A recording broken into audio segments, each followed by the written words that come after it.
So I grabbed something a little different today. I don't know if we've had it. So it's a Czech dark lager. Okay. It's called Czechoslovakia? Yep. Okay. I guess So it's not that anymore, is it? yeah, Czechia. Czechia So it's a Czech dark lager from Half Acre called Ridge Tree. Half Acre is the same people that do smells good.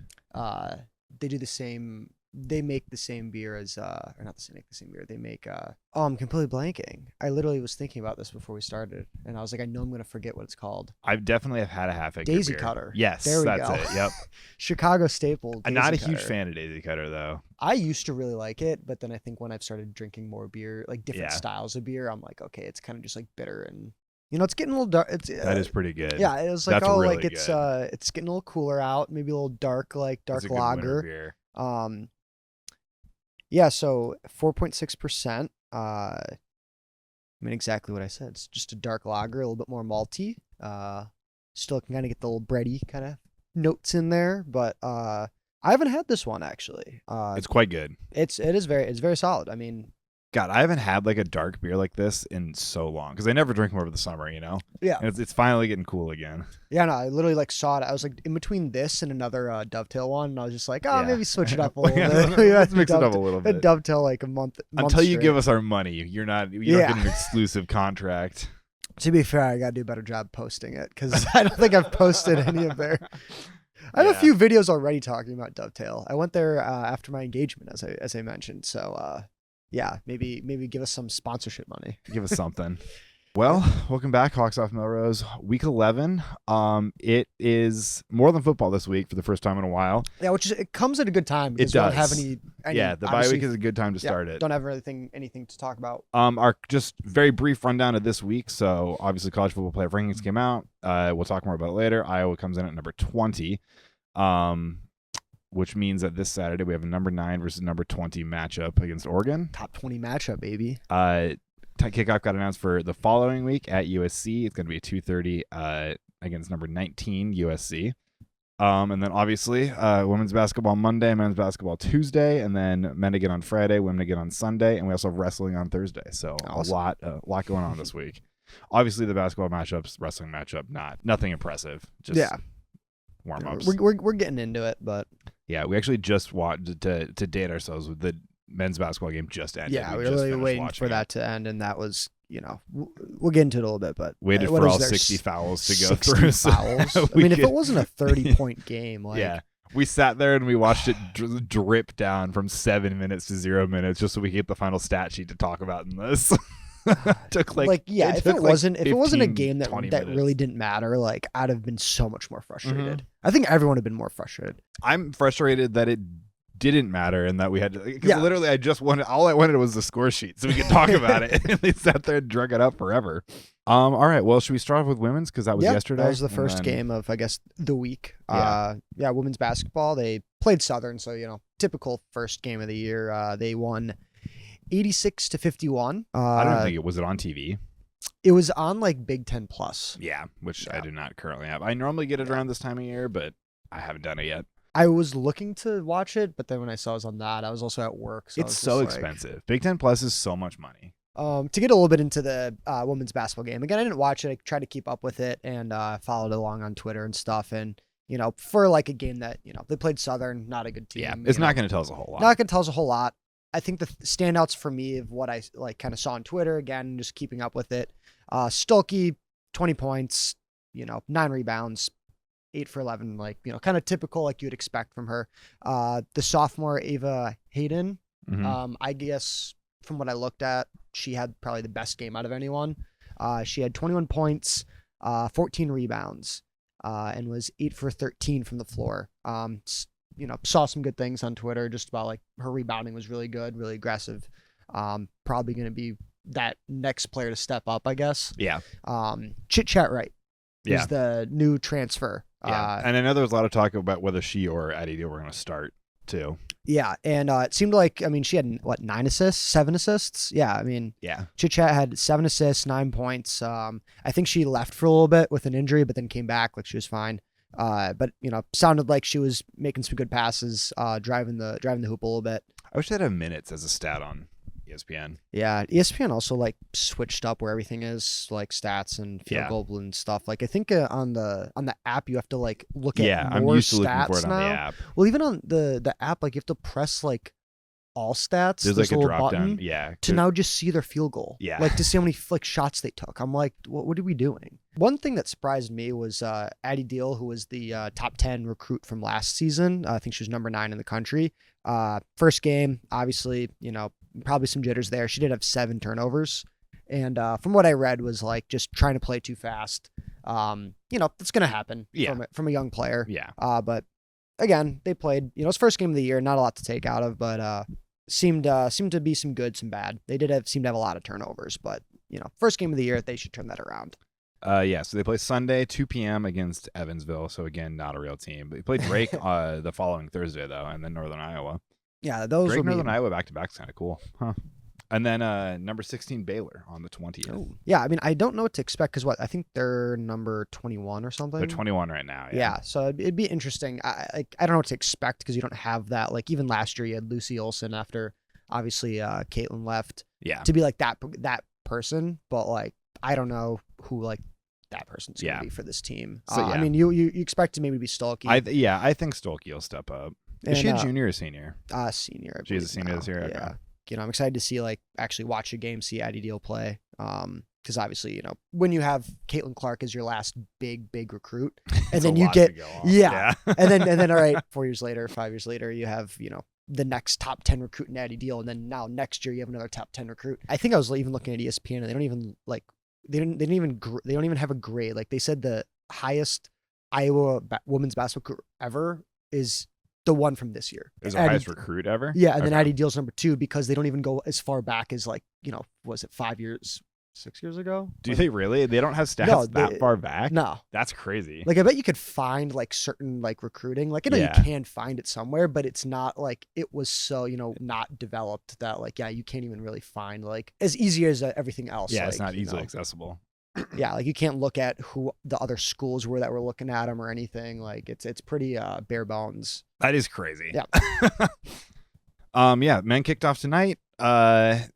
I'll put the new intro video in the link dump. It's pretty good if you haven't seen it. It's I actually did not see it. I saw everyone tweeting it, and I just didn't take the time to actually watch it. It was longer than it normally is. It's like 90 seconds. But I heard it's very good. Yeah, it's a good hype video.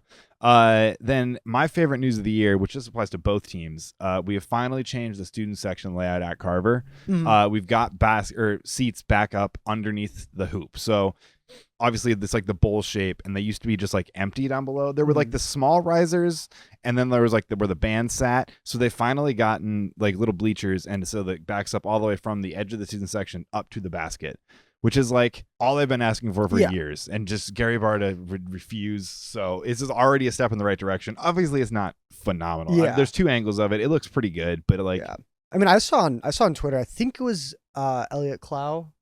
It might have been someone else, but I think it was him who said like, just today's game against Robert Morris. So like again, like a nothing game. It was like the best like student environment that he's seen. Yeah. There was a great tweet. This will be in one of the angles by Bowenkamp before the game. I think it was the game yesterday.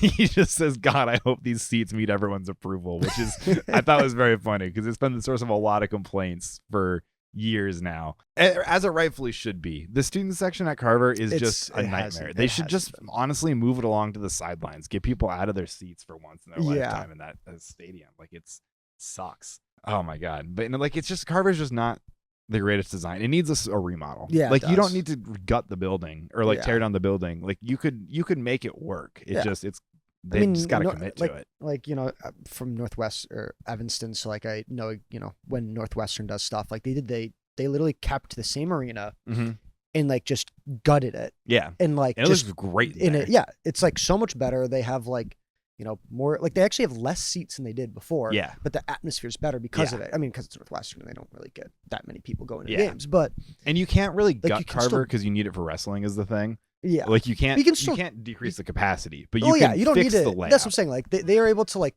keep it in the same exact building, just go in there and just change it all up. And not saying they have to change everything up, but you're still able to do that. Yeah. And then also So Stirtz came out, or not Stirtz, McCollum came out with the yellow tie, as many suspected he would. And it was really cool. They put in that like bottom row where the student section is, they gave out ties to all the students in that bottom row.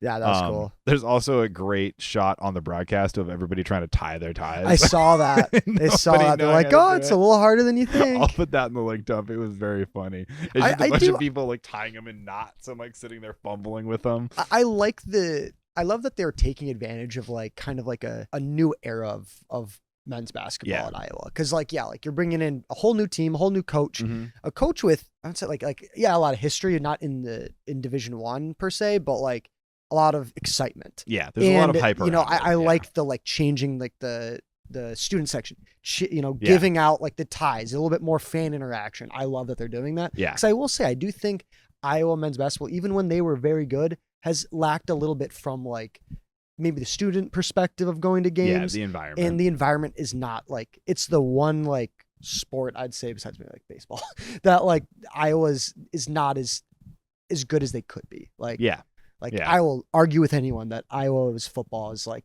bar none, where we go up against the best for like student environment and atmosphere, basketball, even women's basketball, bar none. I mean, Creighton Clark, but men's basketball, I feel like needs to take that step up. Yeah. And I'm glad they're trying to take advantage. It's been good environments in those years where we were good. Like that year towards the end of the year with Garza, obviously before the senior year, like I think his senior year would have been a crazy environment most of the year. Yeah. I think we really missed out on that with COVID because of the fact that like, I think just that environment would have built up the basketball program a lot more. I think there would have been a lot more like residual hype that followed from how fun that year could have been. Yeah. But like even at the end of that junior year, like when he was obviously won the Wooden Award, and like I remember like that Illinois game especially, like it was a pretty crazy environment. And it's like what it could be. But it's just like you have to be great. Yeah. That's like there was a lot of instances, especially with Garza, that like you would see what it could be. You would see what the potential that it had. Yeah. Like, you got to get it. I know football and basketball are two different sports, and people are gonna Iowa is a football school. Yeah. But no matter how good or how bad Iowa is at football, like they're gonna like the football games will be electric, even the night games. And that's I think all I'm saying about like the basketball. Like it could be the last even like the last couple years, like the atmosphere. Like I remember I think it was against Iowa State. Was it last year or 2 years ago? I forget when they were home. Like I was watching the game and I was just like, there's no there was no atmosphere. There was no excitement. Yeah. But I'm glad they're trying to take advantage this year. It's a good first step. It should not be the last step. No, not at all. Yeah. So a big question going into the season, obviously, who the starters are going to be. Starters for this game, at least, Stirtz, Howard, Tavion Banks, Koch, and Cam Manu. So 4 Drake guys, and then obviously Cooper Koch, who's the lone. They said 2 people came back. I don't know who the second one was. So he's the lone scholarship return. Yeah. He's the lone returner on scholarship, which it makes sense. You got like the one guy who knows the program and the 4 guys who know McCollum's system. Yeah. And as like a first game, you want to come out there and at least like, you're playing a worse team, but you do want to go out there, start off hot, then you can rotate, bring guys in. Yeah. And that's exactly what happened. And so the other 2 guys who were kind of projected to start was Fulgaris and Hausen. So they both came off the bench. Let's see. I have the scorecards finalized. So, okay. Manu, 10 points, a rebound, a steal. Koch, 8 points. Howard, 10. Stirtz, 19. Obviously, got a pretty good game. And then Banks, 17. Had a surprisingly good game, I would say. He really stepped up. He was dunking left and right, man. He looked good. No, the thing is that like and then Fulgaris, 11 off the bench. Yeah, and also fun. I didn't know this. I knew Fulgaris won his conference player of the year. Yeah. I didn't know it before this game started. I didn't know he was on Robert Morris. Yeah, who he played today. Yeah, which is crazy. He was literally playing against his former team. They won 101-69. Yeah. So and what I would say is that I mean, besides the second half where it kind of turned into the whole fouling and stuff. Yeah, I'd say that was a very exciting game. Yeah, there was a good energy. It was a good energy. It was very exciting, and I feel like there's been games in the past where they hit 100 points and it's exciting. This was just it was kind of dunking, a lackluster 100. It was they were dunking left and right. They were just having fun out there. Yeah. It was an entertaining 100 points. And it was normally it's a big deal getting up to 100, but it was just kind of like, oh, we're there. Yeah, exactly. Yeah, It was, like they I think I looked up and they were at shooting- 99, and I was like, oh shit. And then Like we shot you a free throw mentioned for that, 100. like, oh, like it's impressive they got to 100 and they only hit 7 threes. Yeah, only Like, 7 threes. See, that's the 100 Iowa points. of past. We hit 100 because we've hit like 23s. Yeah. Like this is like, yeah, they're how many steals they had. The first half, I mean, they were stealing. Yeah, everything. the defense looked really good. Yeah, I mean, Stirtz 19 points, 6 assists, 4 steals, Yeah. in a block. Like, I know it's against Robert Morris, but like starting hot. Yeah, 11 steals, 26 rebounds on the team. And the rebounds was the other big one, especially the offensive rebounds. Offensive rebounds were huge in the past we struggled so much to even get the defensive ones. So Yeah. like seeing us get rebounds was As a good. smaller, as like a shorter team too. Like, you know, they're that's what I kind of love about, like, I think we were taller than Robert Morris, to be fair. Well, but- yeah, probably. Yeah, I have to. Yeah, probably. Yeah, we mentioned it a few times. So Western Illinois on Friday, and then we have Xavier on the 14th. So that could be a good game. Xavier's usually pretty good. And then Southeast Missouri, Chicago State, and then our in-season tournament on Thanksgiving we play Ole Miss. Is Ole Miss ranked? They are not currently ranked, but I forget who else is in that tournament. One of the teams in the tournament is, I believe. Gotcha. So it's not on the schedule, obviously, because we don't know who we're going to play. Yeah. And then after that tournament, we have our Big Ten season opener, the December Big Ten game. We play Michigan State, who's currently 22. And then we have Maryland, Iowa State, and then a couple more cupcakes before Big Ten play starts in January. Cool. The exciting news this week, the biggest game to happen in Kinnick in a long time. Before we get into that, let's go talk about just the rankings for a little bit. So as we talked about, the college football playoff rankings also came out today. I did put the AP poll in here this week too, just to compare. I think from now on I'll probably just put the playoff rankings, but I just wanted to compare it a little bit because it's the first week. So this week Iowa moved up to first in receiving votes. So we are 26 in the AP poll. Our AP poll was 71 votes. Tennessee still. They are 23 with 3 losses. So, you know, what are you going to do about that? Tennessee also in the playoff rankings, but 25. So a little more acceptable. Still kind of a joke. Yeah, it is. I love again, we were talking about like how like, oh, like Oregon and Iowa's Twitter kind of been going back and forth. And like, it's just like a fun, like, yeah, they're just fucking around.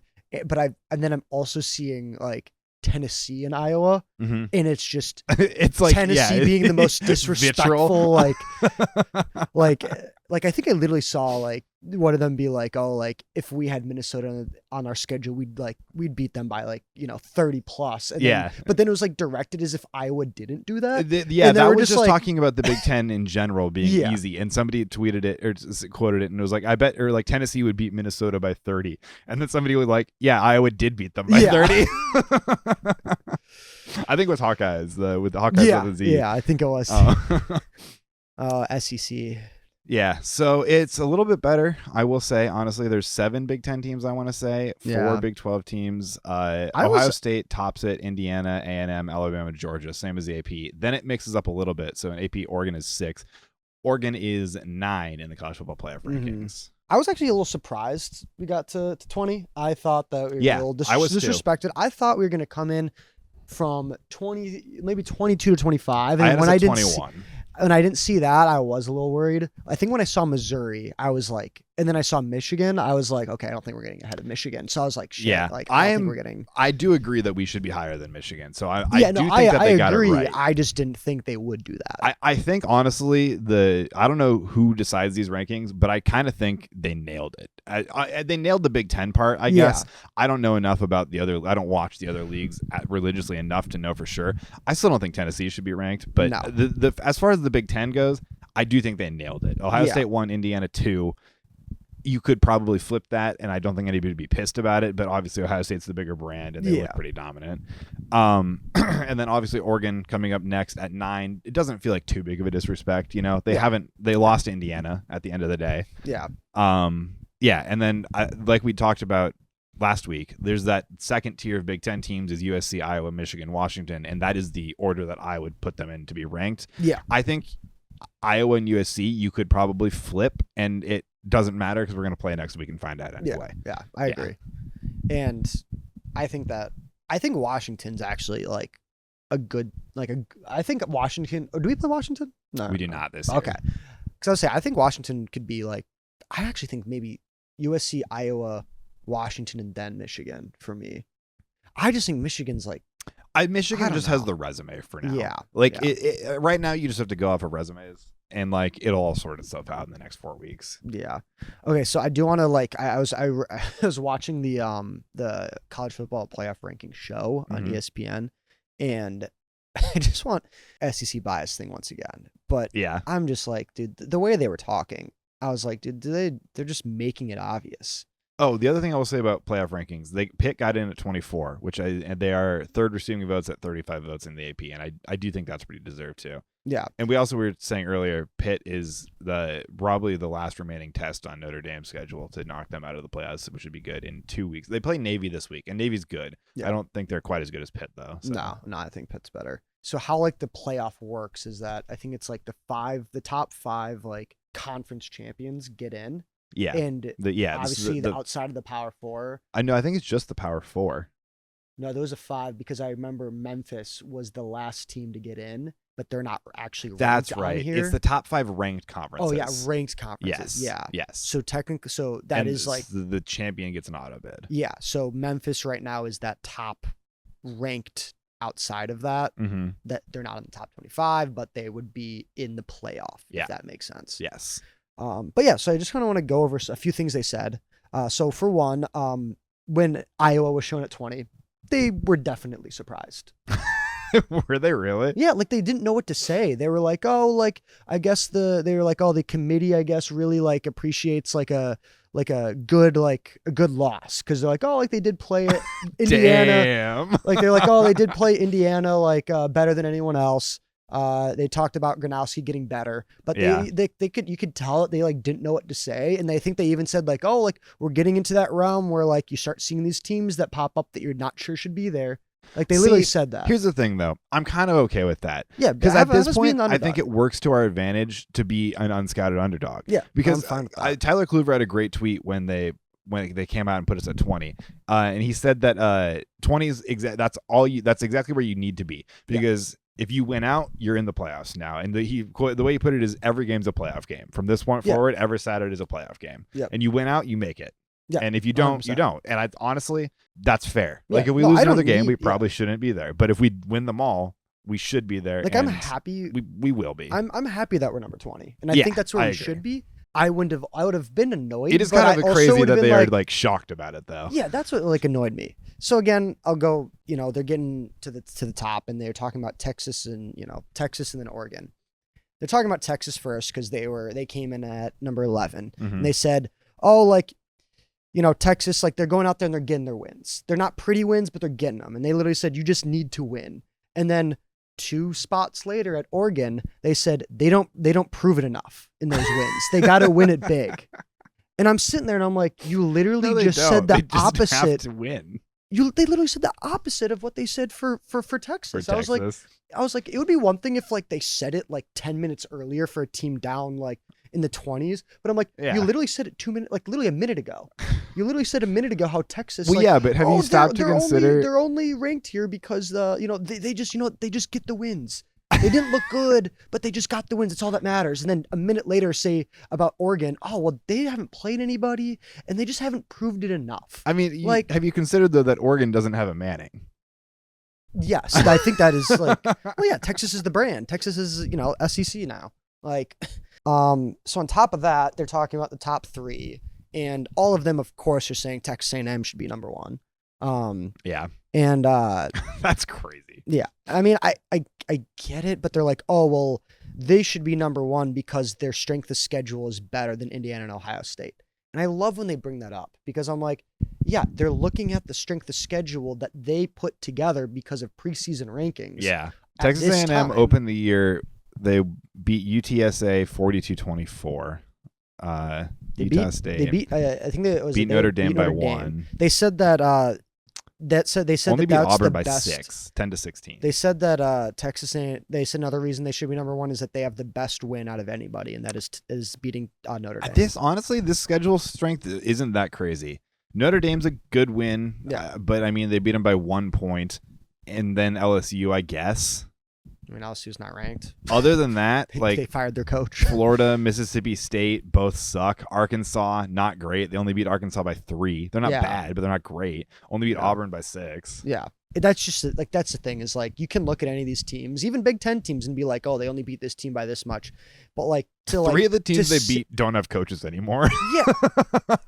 That's my point, is like, at least be like, 4 say maybe. that. Does Mississippi State, did they fire their coach? I'm not sure. I don't think so. But yeah, that's my point, is like, they say that shit about Texas A&M, but then if you actually look at it, it's like, okay, yeah, it's not a better strength of schedule. It's just those teams were ranked at that time and aren't very good now. Yeah.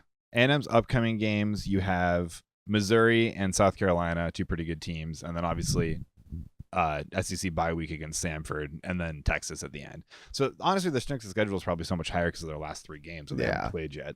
To be honest, they were just kind of shitting on Ohio State, which I didn't understand. Ohio State started off slow, but they've just looked dominant the last few weeks. Well, they're like, oh, well, like we wouldn't be mad if like Indiana's number 1, and I'm like, they've also had a cupcake schedule pretty much. Like, yeah, and they beat Oregon. I will say one of the guys did say that he's like, I'm actually annoyed because I actually agree with almost all of the top 25. The rankings. Yeah, and I was like, you know what, I kind of get that. I wanted to be mad about it, he's but like, I can't wanted to be. argue, but like I don't really have much to argue about. He's like, everything, he's like, it's the first time in a while like it actually makes sense. Yeah. Where they put like certain people. Like, you can argue this or that, but like at the end of the day, it makes sense. Like, we're like, there's been other years where it makes no sense. Like, the playoff rankings get a lot less controversial with the 12-team playoff too, because you can see everybody's, like, back when it was the 4 teams, it was like the people 18 to 25, they did not have a realistic shot no matter what. Yeah. So it didn't really matter. It was the top 10 is all that mattered in the 4-team playoff ranking. With the 12-team playoff, the top 25 is just the 25 teams that have a shot, and it just let them prove it from here. Yeah, yeah. I mean, at the you get that 4-team playoff, and you could be the number 2 ranked team and still not make it. Florida State. That was crazy. That was such an insane thing. I think after that is when they're like, yeah, we need to make it big. We need to expand it. Some other Big Ten news: Matt Rule signs 2-year extension, so probably not going to Penn State because it includes a $15 million buyout if you were to leave this year. I'm fine with that. Yeah. The only other thing I have on here from around college football, did you see this Oklahoma kicker? I thought it was so funny. I was like, that's awesome. Yeah. And then I started reading the replies on Twitter, and god damn, are people pissed about that. Well, people there are people that are like, this should be not in the game of football. This is against everything we believe in. He goes to this shit. He goes to Oklahoma. Yeah, that's fair. It's all the Southern whatever being like, oh, we don't want gay people here, even though he's not gay, just short shorts. Yeah, he just had shorts on, and you know what? With those shorts on, he went 3 for 3 on extra points, 4 for 4 on field goals, hitting from 55, 40, 51, 55, and they won 33-27. The dude straight up won them that game. Dude, wear nothing. I don't care. Yeah. As long as you hit the shot. As long as you're kicking like that, you can wear whatever you want out there. Go out there with the Speedo if you hit that. I just thought it was so funny. I was like, that's awesome. Yeah. And then, everybody was just completely shitting on it. And also, yeah. Was this the one that's there? Okay, this is the video. I'll say there was like a video that's like altered to be even shorter, and people were losing their mind off it. And I'm like, okay, come that on, one guys. is clearly just a joke. Like, this is bad. Like, this is funny. Like, it's triple. Like, what? It's like, yeah, they're like an shorter shorts. Yeah, 2 inches shorter. They're like above the knee shorts. Yeah, yeah. And this is actually the crazy one because who was it? Herb Street? Or I don't know what coordinator said who, but one of them was saying like it should be a flag. Yeah, and, no, like, Herb Street said that should be a penalty. Just and I'm like that should be a penalty. Get over it. What the hell is that? Wearing shorts out there? Kirk Herb Street's it's crazy. It's a clown. It's the same thing where like now I'm like, the better he does, the funnier it is to all the people reacting like that. It's the same reason that I think it'd be so funny if Caleb Williams made a Super Bowl and he went out there and painted his nails pink and then threw for like 600 yards and 8 touchdowns. Because I just imagine the meltdown that would happen on Twitter would be so funny. It would be so funny to watch everybody melt down. All the bigots would lose their mind. I don't get it. Who gives a shit? Yeah.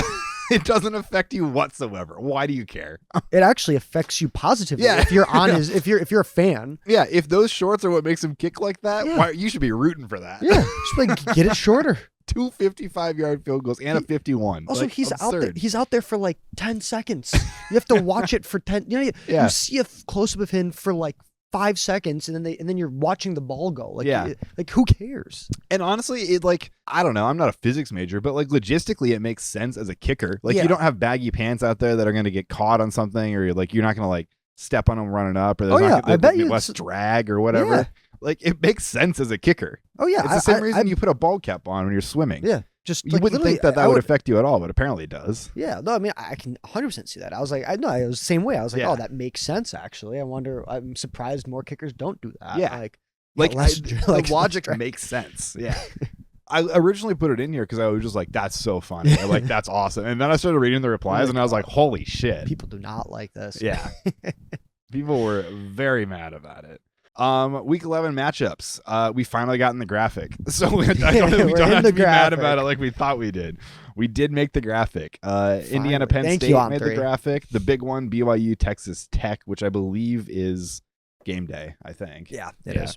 And then obviously Oregon Iowa got big noon. So but it's at 2:30. the game is a 2:30 kick on either CBS or Big Ten. I think it could be flexed, I guess.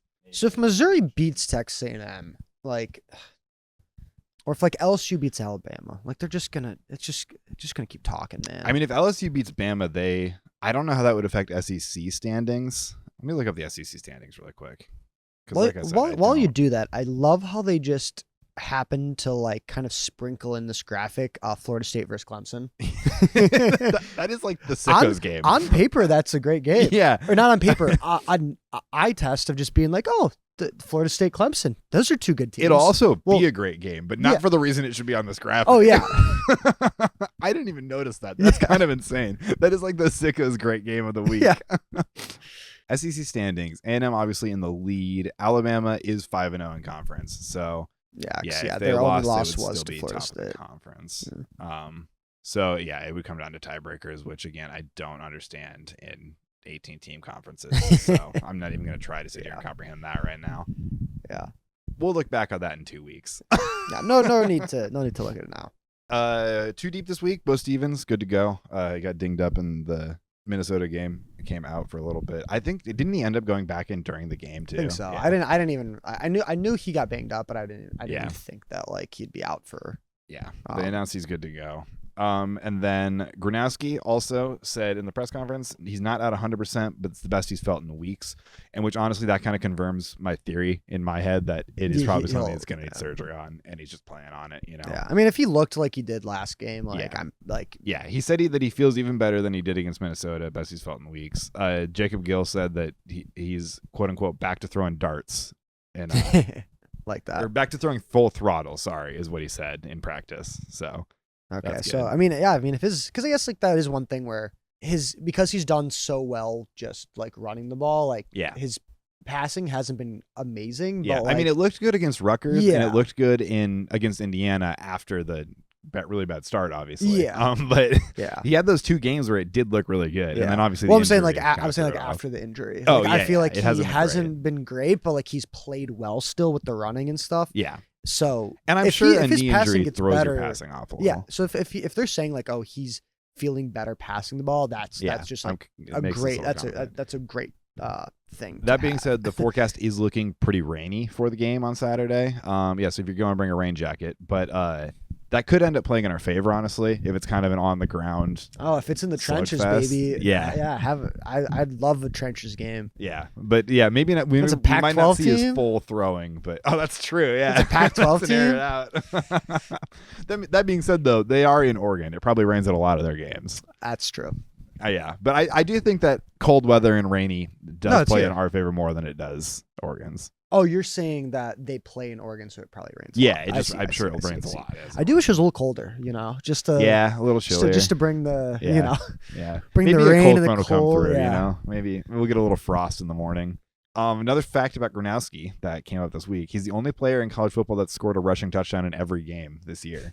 And this is the even crazier fact: he has the longest rushing touchdown streak by a quarterback in Big Ten conference history. I love that, which is crazy. Gronowski for Heisman?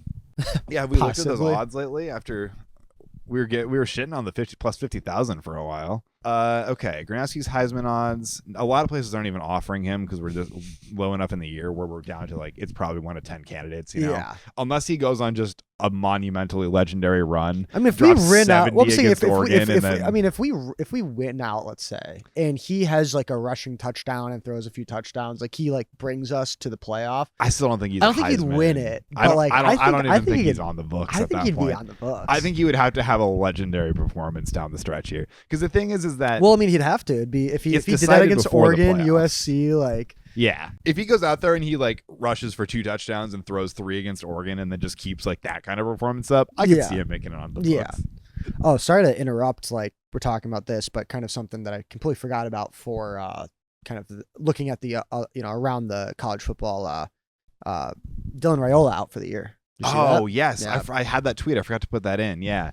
So that's going to affect us a lot at the last game of the year. Yeah, no, that'll be helpful because Nebraska was always going to be a hard, and not saying that it's going to be a tough game at Nebraska. Like it'll be a tough game, and obviously the fact without Raiola, that will help us if it is like we get to the point where and if we are undefeated at that game, like that is a huge game for us. That is a huge thing. And God, would Nebraska bask in ruining that for us? Oh God, that would be bad. I remember. Like 3 years ago. Was it 3 years ago? 2 years? No, it was like 3 years ago. They, I think we needed a win against Nebraska to be in the Big Ten championship, and they beat us. Yeah. I don't think it was one of those. We would have gotten destroyed. Yeah, it was one of those years where I almost was like, all right, I don't really like. Obviously, I want to be in the Big Ten championship, but like it felt like it was like, all right, if we do win this game and we make it there, we're gonna get killed. Yeah. All right, we want to get into like the preview. Yeah. Should we get into this? Okay. So, well, first of all, Oregon. As we said, number 9, Iowa number 20. There's a little bit of confusion about this on Twitter. Some people are saying this is the first game with 2 ranked teams in Kinnick in November since like 2010, I think, Ohio State. Okay. Some people are saying Minnesota, Iowa a few years ago was. I didn't do the research to figure that out. Regardless, it's probably the biggest game to happen in Kinnick since the Penn State game. I think it's bigger than the Penn State game. I got in like a little bit of an internet fight with somebody about this on Twitter or on Reddit the other day, where someone was like, it's because somebody was asking about Big Noon, and they were like, oh, like it filled up this quick against the Penn State game, and this one will probably be a little bit slower. And I was like, honestly, I think that the hype is bigger for this game than it was that Penn State game, because that Penn State game. It was a little bit earlier in this. It was earlier in the year, and our ranking and Penn State's ranking were both so ungodly inflated because of, as we've talked about a lot on the show, preseason rankings. Yeah. Because that weird 2026 game season, nobody knew how good any team in the Big Ten really was because we didn't see anyone play each other that much. And then Indiana was ranked pretty high. Iowa and Penn State were both ranked in like the high teens. Indiana was pretty high, and Wisconsin was ranked pretty high. And Penn State opened against Wisconsin. We opened against Indiana week 1. Obviously beat them both, so we moved up. Iowa State was a top 10 team that year preseason, beat them. So obviously we shot up the rankings, and then like it was just a poll inertia kind of thing. Yeah. And I don't think anybody, when we went into that game at like number 4 or whatever we were, thought we were the number 4 team in the country. No. Everyone was like, this will be a fun game. Yeah. But I mean, we still didn't have an offense. Like we're the number 4 team in the nation, and we're like, we can't score more than 23 points. Exactly. Like, nobody was fooled that we were going to be like the best team in the Big Ten or a top 10 team in the country. Yeah, we're just looking to go out there, win, and have fun. And I think that like... Yeah, I think nationally the hype for that game way bigger because it was a 4-2. Obviously, for the people who don't pay attention to the teams, they're just like, that's a crazy game. I'm gonna watch that. I think within the Iowa fan base, which is why I said that I think Big Noon will fill up quicker this year, is because I think that in the local fan base, this game is a way bigger deal to Iowa fans than that game was. Yeah, it'll be fun, but there's a lot riding on this game. I know, and I'm gonna be at a wedding. That's true. I forgot about that. And of course, it's at the worst. I think it might be at the worst time it could have been for me. If it's actually pretty rough, because it's 3:30 where I'm at, and that's true. Well, because actually might be a little better because you can probably watch the end of it before like the reception starts. I'm leaving the hotel at 3:30, so I'm pretty much like just starting and just going. What time's the ceremony? I have no idea. That's a late ceremony. No, and I mean, Clota did tell me, she's like, you don't know anyone there, just fucking watching your phone. And I'm like, okay, bet. But at the same time, like, I wish I could watch it with people. Give her props for that. Speaking of Clota, that picture she put of you on her Instagram story after the Bears game was so that was unprompted. Funny. I literally was just like, I need to go. So pretty much what we're talking about is that if you didn't see the Bears game, the Bears game was insane. absurd. Yeah. I literally the second they were up 14. They're up. Bears were they up were 14. up 14 with 2 minutes left. Flacco scores. Gets the onside. What happened was that they were up 14. Flacco with 2 minutes left. Flacco throws a pick six twice. Both of them get called back because the refs hate the Bears. I did see that. Yeah, I did see that. One of them got called back because I think they called, it was some stupid. The second one, it stood as a pick, but not a pick six, right? They pretty much were like. And I think at that point, I turned off the game because I was like, okay, this is over. Yeah, no, literally, like, I forget exactly what the first one was, but like, it was a pick six. And then the second one, the guy intercepted it, and he did not have. And they call him down by contact. They call him down by contact, but the ball was still moving as the guy's hand was on him. Yeah. Once the guy's hand was off him was when he actually secured the ball. Yeah. And then he went off, and I was like, they just didn't review that or anything. The refs just like, it was like 3 plays in a row where like the refs just took everything. Yeah. And I literally was sitting there, and I was sitting there as a Bears fan, up 14 with the ball back, and I was like, that just fucked us. Like, no, like the fact that we didn't get a touch on there is gonna fuck us. And like, I think I told Clota like so then we run the ball, punt it. Drill. They ran a 2 minute, literally a 15 second drill. Like they just went down and scored. And while like they didn't even kick the onside yet, and I told Clota, I was like, the Bears lost. Like, I turned the game back on, not turned it back on. I had it on the other TV, and I just wasn't paying attention because I was watching the end of I think it was the Broncos game or something. They were like tied 15-15. So it was like a pretty close one. No idea. I was locked into the Bears game. And then I looked back over and I was like, wait, what the fuck happened? Because I looked back over as they were they had just scored and like were throwing the 2-point conversion to take the lead. Or no, it was a field goal to take the lead. I think. They did the 2-point conversion to get within okay, 6. so that was when I tuned back in. Yeah. And then on this onside kick, I was like, yeah, no, they're not getting, like 100% they're not getting this. And then I just watch as they kick it, the onside kick. 3 guys could have just turned and caught the ball, but they start running to try to block, and it hits one of their feet, and then the other guy gets the ball, and then they go in and score within like 45 seconds. Very quick again. It was like a 40-yard pass to Chase, and then like another 40-yard pass. Yeah, I mean, both teams' defenses were just, and then took the lead. Yeah, took the lead. I literally was like, don't throw it, don't break the like TV. I was literally like, don't just throw my phone against the TV. Like, don't do it. And then Bears somehow, pass to Colson Loveland. He runs it like 60 yards. Yeah, Caleb Williams' crazy pass, even crazier run after the catch, though. Yeah, I mean, Cincinnati missed like 4 tackles. Long story that we just talked about for this picture is that after the Bears intercepted the Hail Mary, I was sitting there and I'm like, just get to the ground. Because I was expecting, the game's over. But it's, as a Bears fan, I was like, he's going to fumble it. They're going to take it the other way, whatever.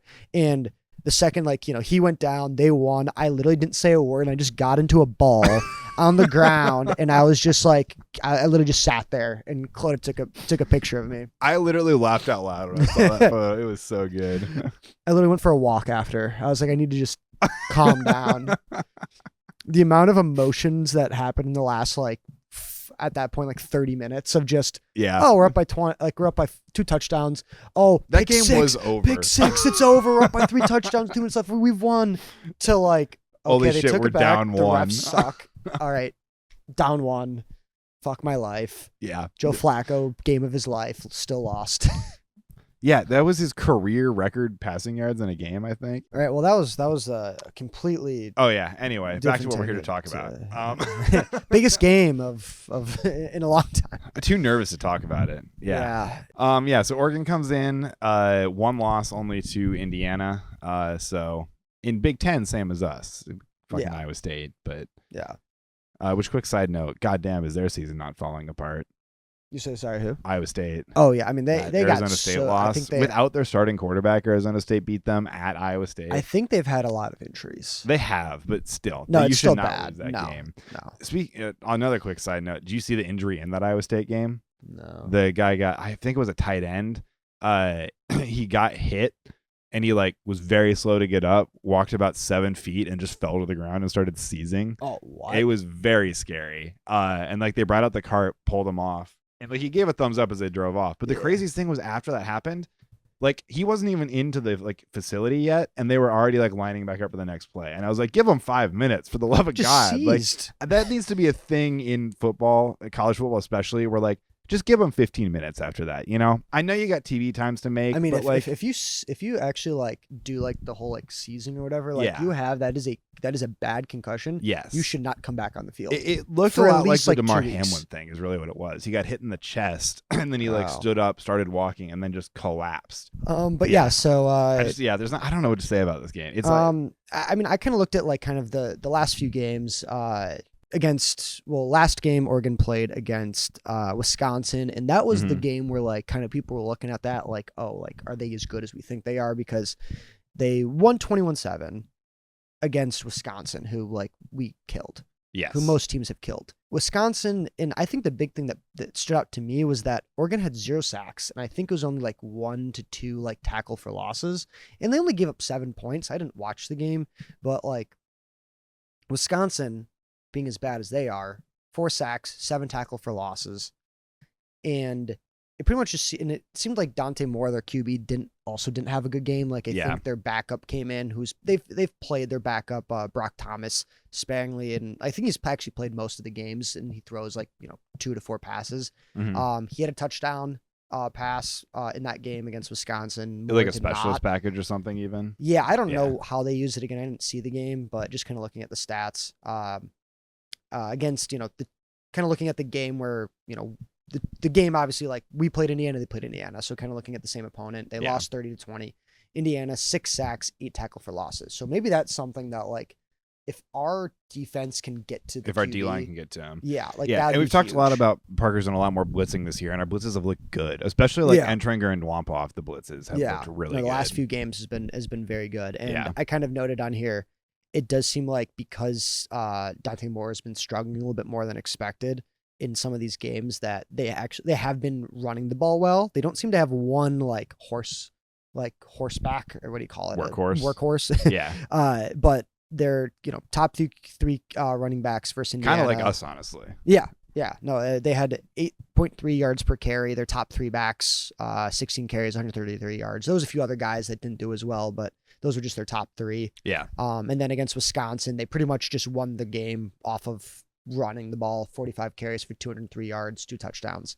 So if we can... It's going to be a defensive game at the end of the day. Like, it's the same thing with what happened with Indiana, where it was like, you just have to kind of bring them to your level. Not that level is like saying we're worse than them, we got to bring them onto our level. It's that our level is like a defensive shootout. Yeah. And like, that's what we have to bring them down to. And especially if it's going to be a rainy game, it's going to be a cold, rainy game. It's going to probably have to be played a lot on the ground. And like, you have to stop the run. You have to be able to stop the pass to force them to run. And you just got to bring them down to your level. It does seem like I don't know the, specifics of their cornerbacks or their safeties and how good they are. It does seem like they have a pretty good like secondary. They are, yeah. So like, we are like, depending on where you're looking on rankings, we're like the 2, 3, or 4 ranked defense in the country right now, and they are pretty much in every ranking exactly 1 behind us. Okay. So like, they have a very good defense as well. Okay. I think what's good, at least looking at stats aren't everything. We know this. Looking at stats wise against similar teams, they only had 1 sack, 4 tackle for losses against Indiana.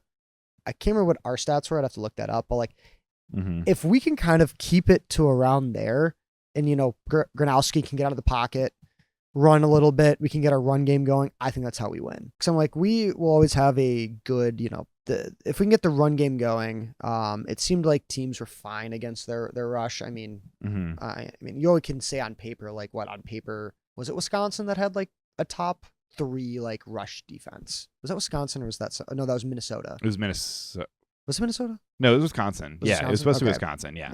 Obviously so again, like we're saying like on paper, but yeah, I'm kind of just more throwing stats at the board, trying to find what what to do. Yeah, like I mean, as you said, like at the end of the day, it's gonna come down to what Iowa always does. Yeah, you put in here, we need to not miss tackles, and that's gonna be a huge one, because that was what really cost us in that Penn State game. Whereas like, if we could have just gotten some of those tackles, that game would not have been nearly as close as it was. Yeah, and if that happens against Oregon is a more complete team, especially with obviously Drew Aller being out. Penn State was a very flustered team. Yeah, Oregon's not going to have that issue. So if you can't stop them if you can't bring them down, if you can't stop like a scramble, you can't stop the run, it's not going to go as well as you're not going to get as lucky as you did against Penn State. Yeah, exactly. Any thoughts? How do you think the game's going to go? I think I'm kind of weird about this. I don't really want to give a score prediction for this one.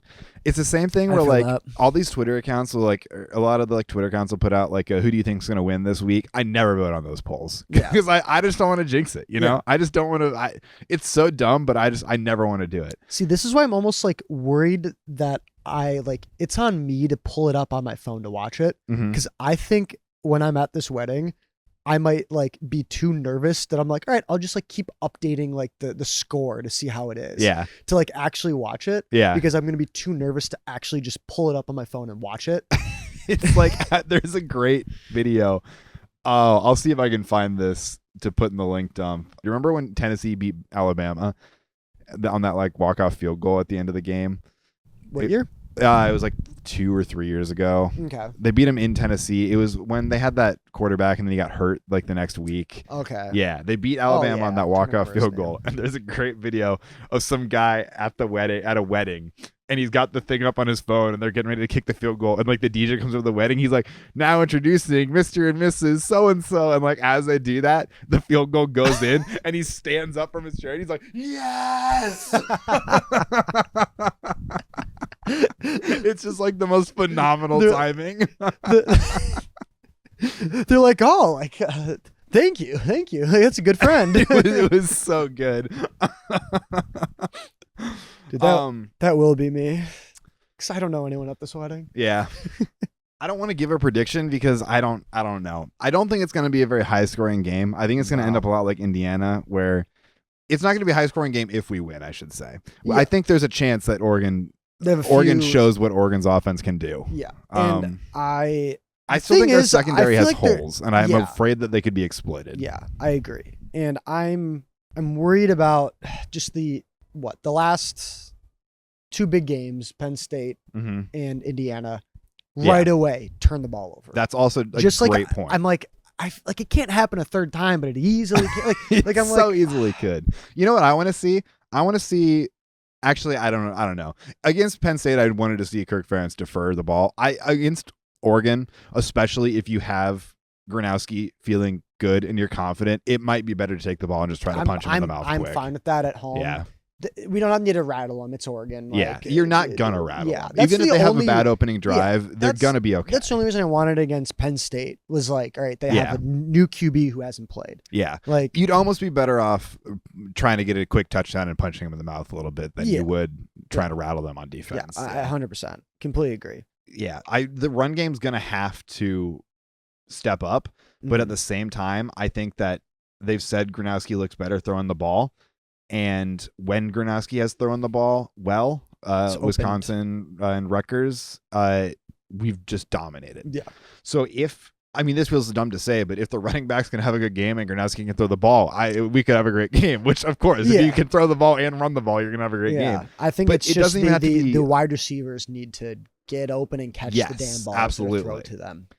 And I think it doesn't have to be a standout performance by both sides. I think you could have some decent running and a couple of good passes, and that's enough. Yeah, that's what we need. Is the thing Kirk talks about all the time is complementary football. You need the defense to just do their job, and you need the running backs to be able to run enough that it's going to open up your passing a little bit, and you need Gronowski to make a couple of good throws. Yeah, and you need the receivers to get open. Yeah. It's a great point. Like to keep it, keep the playbook open, keep the other team, keep Oregon in check. Like you need those passes, even if they're 8-yard catches, to catch the ball, hold on to it, and not tip it for an interception. Yeah, and you know what? The crowd needs to be in it, and I don't think I'm not afraid of that.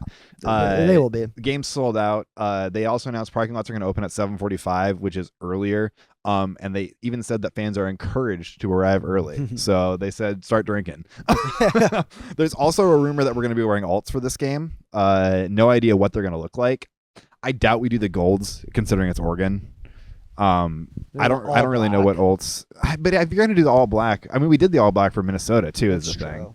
I really don't know. It could be Did we do the white alts a few years ago? Did that get? That's true. Or maybe they teased those. We could do the white alts potentially. That'd be kind of cool. Yeah. But yeah, I don't know. I really don't know what they would look like, or if maybe it's just a different helmet logo or something like that. I also think that if we stop Oregon's run, because clearly, if Dante Moore's not having a good game. They've been relying on the run. Yeah. And it seems like he's been struggling a little bit. I'm just afraid that he's going to air it out, though, you know? Because he definitely can air it out. The thing. My thing is, like, I've been worried about that against every team pretty much. Is Yeah, that they're just going to air true. it out. Like, I was like that against Indiana. I was like, I don't understand. Like, I was texting my buddy, I don't understand why y'all aren't just airing it to Stirtz or whatever his name was.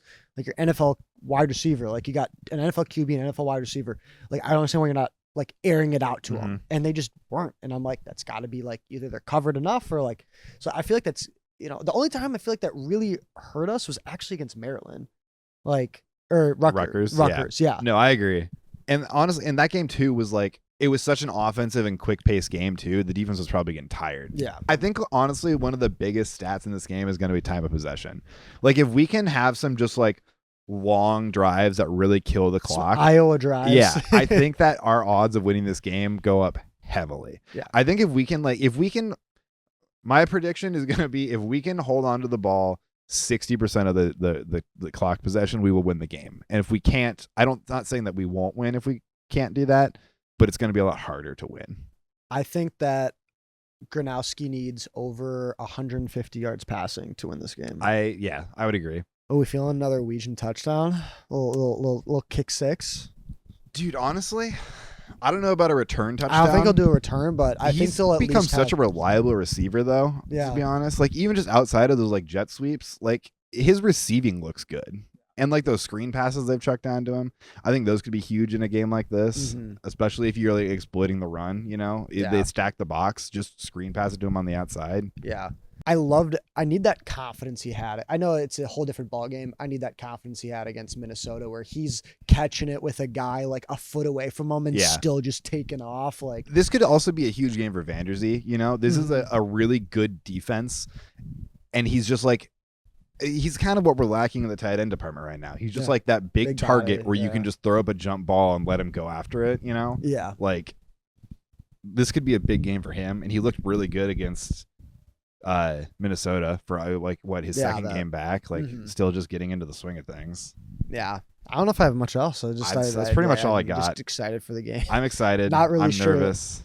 Like I had so many like almost talking points about like Indiana and stuff and expectations where it's just like, oh, it feels even so much bigger. Yeah. Because it is like, it is bigger. Because before it's like, yeah, we lose that game, you could still win out and make the playoff. This is like, we lose this, we're done. Yeah, correct. Yeah, this is like I said, this essentially is a playoff game. Like you win this, your hopes are still alive, and it's not like if we lose this game, the season's done. Yeah. It sucks. We hate it. Like can we win can still out, get a good bowl game, like, you know.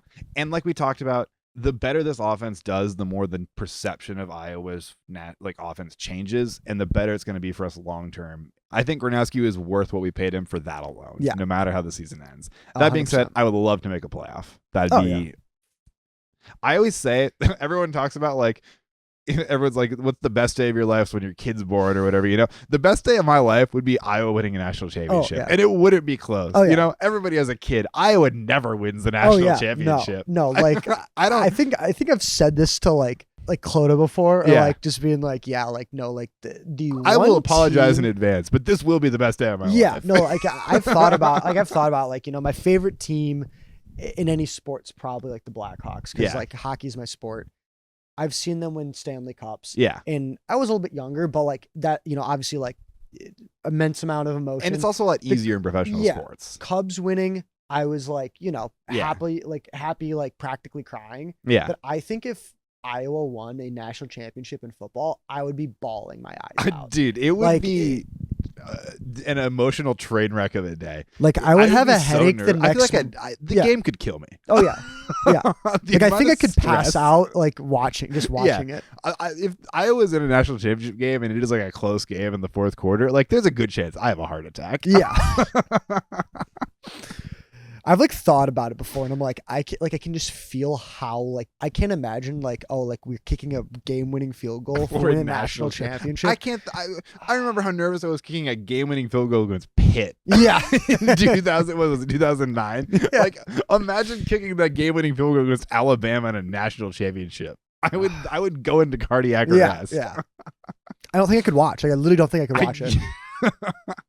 I think we're almost like vamping of just like not knowing, like just almost like getting like antsy. I about the game. am honestly I'm way antsier now thinking about this game than I was before we started. Oh yeah, like no, even like still. like yesterday, like just the anticipation of this game and the nervousness is really starting to set in. Yeah, I think talking what will help me the next few days is the fact I'm driving. I got like a few days and like Got 10 some time hours to of kill. driving to Yeah, like that's deal true. with before the game. I think when I wake up that morning, I'm gonna It's be gonna like, it's be gonna settle rough. in. I'm like, oh shit. Yeah. Well, this is Hawks Off Melrose. Again, like and subscribe if you're watching on YouTube. Leave us a comment if you're watching on Spotify or Apple or any of those other podcast sites. Leave us a review. Set us to auto downloads. Check out the link dump and all of our socials on fishballsports.com/Hawks-Off-Melrose. Everything will be on there. And yeah, we'll be back next week one way or the other. We'll see how the mood is. Well, yeah, see how the mood is. Yeah. I'm feeling like it'll be good. I have to do it. I'm hopeful. I always have to have hope. Nervous and hopeful. Yeah. All right. Well, I'm Jeremy. I'm Drew. And we'll see you next week. Cheers.